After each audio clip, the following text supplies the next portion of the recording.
Hello everybody, welcome to today's video. Today we have a 2020 presidential election matchup between Hillary Clinton and Donald Trump. So this is a rematch, and I know I made this video before, but today we're going to add the vice presidential factor to this prediction. So again, Hillary Clinton's popularity has declined since the election of 2016, and President Trump now has incumbency advantage, and his approval rating is on the rise. And so I think President Trump has the upper hand here. But anyway, on the the vice presidential nominee on the Republican Party side is, of course, Mike Pence, the current VP. And on the Democratic Party side, we have Sherrod Brown, the U.S. Senator from the state of Ohio. So Sherrod Brown is quite popular in his home state, and yeah, he's up for election this November, and I think he would hold onto his seat and win the race. But now let's fill off those states that are safe for the Democratic Party and the Republican Party respectively. So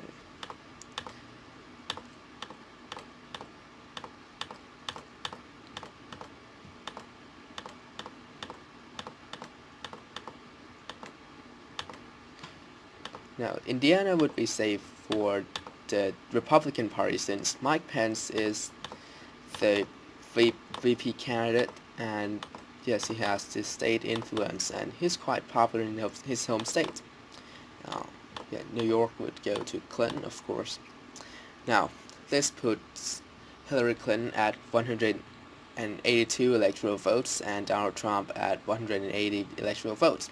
So, I think President Trump would hold on to the state of North Carolina and Arizona, since these two states have that Republican identity. And yes, President Trump also has incumbency advantage, and Hillary Clinton, she's very unpopular with the majority of Americans, and I think she she has no chance of winning these two states, but she would win the state of Virginia since although her VP candidate is not Tim Kaine anymore, but the state of Virginia has moved to the lefter side since the election of 2008. So um, it requires a Republican candidate who's more moderate and who can appeal to more educated voters to win the state of Virginia. So, but Trump is definitely not that candidate, and so I think he wouldn't win the state of Virginia, even when Hillary Clinton is very unpopular. And Clinton would win the state of Colorado and New Mexico because these two states have moved left as well. And yes, she won these two states in 2016, and I think she'd win it again. And yes, same like the state of Virginia, these two states require a Republican candidate who's more moderate, and yes, the Republican candidate who can win these two states needs to have the Southwestern appeal and Latino appeal, but Donald Trump is definitely not that candidate. So this puts Hillary Clinton at 209 electoral votes and Donald Trump at 260 electoral votes. And now, I think President Trump can flip back the state of Nevada because his poll numbers, his approval rating there is doing pretty well. And yes, he just went to campaign there recently for Dean Heller, and and to be honest, Hillary Clinton just would fare far worse than she did in 2016 because of her unpopularity and Donald Trump's incumbency advantage and his rising popularity. I mean, the economy just it looks just well. The majority of Americans have the positive view of the economy, and the situation on the Korean Peninsula is getting better. But who knows what will happen in 2020. But anyway, as of today, I think the state of Nevada would go to the Republican Party, as well as the state of Iowa, because Trump won that in 2016 is a rural area, so I think Hillary Clinton wouldn't have the shot at gaining these the state of Iowa, and now Trump would win in Florida. And although a lot of people just say that the state of Florida will move to the Democratic column because of the growth in um, Latino population and the influx of Puerto Ricans, and also the reenfranchisement of former felons, which is the state's policy. I still think that the state of Florida is trending Republican because of the influx of retired white voters into the state of Florida. They just have the state of Florida as their retirement destination, and a lot of them have moved into the state of Florida. And also, Trump just won the state of Florida by 110,000 votes margin, while Barack Obama won in 2016 by around 70,000 votes. And I think that shows that Donald Trump just flipped some Obama votes and some independent votes and some working class votes. So yes, combined with the influx of retired white voters into the state of Florida, I think President Trump would definitely win in Florida. And now in New Hampshire, I think President Trump will win this state because Hillary Clinton is so unpopular, and yes, the race here was very close in 2016, so I think President Trump will carry the state of New Hampshire.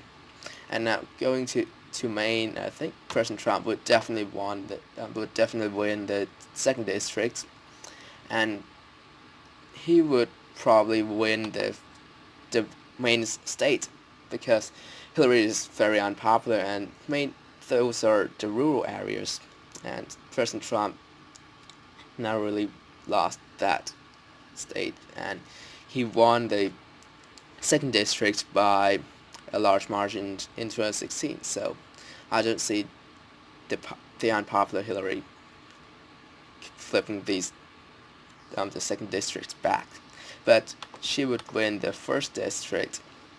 And now in the state of Minnesota, I predict that President Trump wins because he has that Midwestern appeal to working class voters, and his popularity is improving, and Hillary Clinton is very unpopular.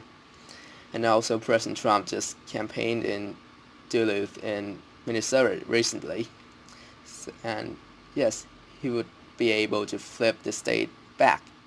And this would be the first time since the election of 1972 that the Republican Party wins the state of Minnesota.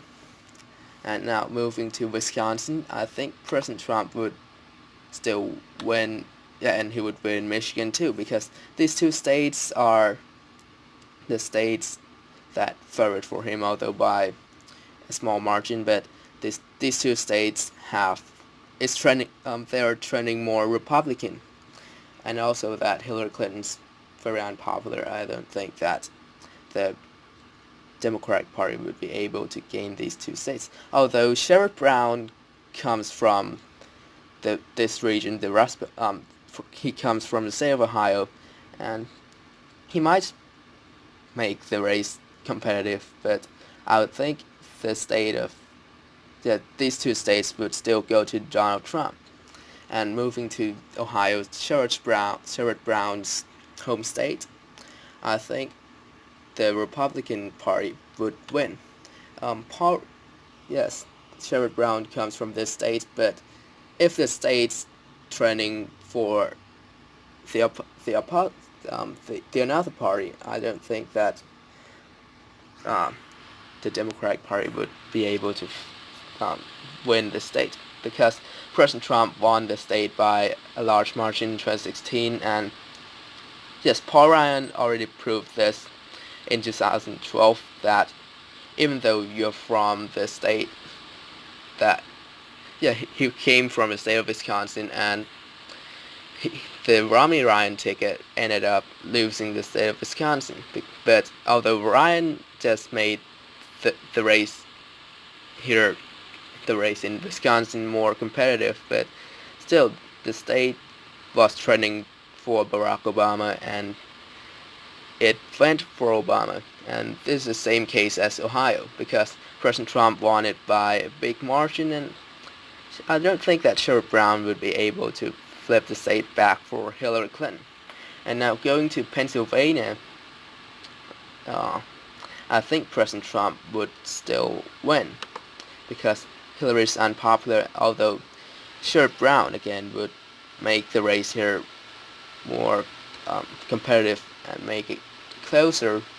But I still think that the race mainly depends on the presidential candidate, not the vice presidential candidate. Although the VP candidate would affect the rates, but still, it's mostly about the presidential candidate. And Hillary Clinton's very unpopular, and President Trump's he has the incumbency advantage. So yeah, he would carry the state of Pennsylvania. So this is the final electoral map. In my prediction, President Trump having 328 electoral votes and Hillary Clinton having 210 electoral votes. So yes, President Trump wins easily, and he expanded his base, and he expanded to the state of Nevada and Minnesota and New Hampshire, and also the Maine state. So yeah, President Trump wins. So thank you guys so much for watching. You can like, share, and subscribe to my channel, and I'll see you all later.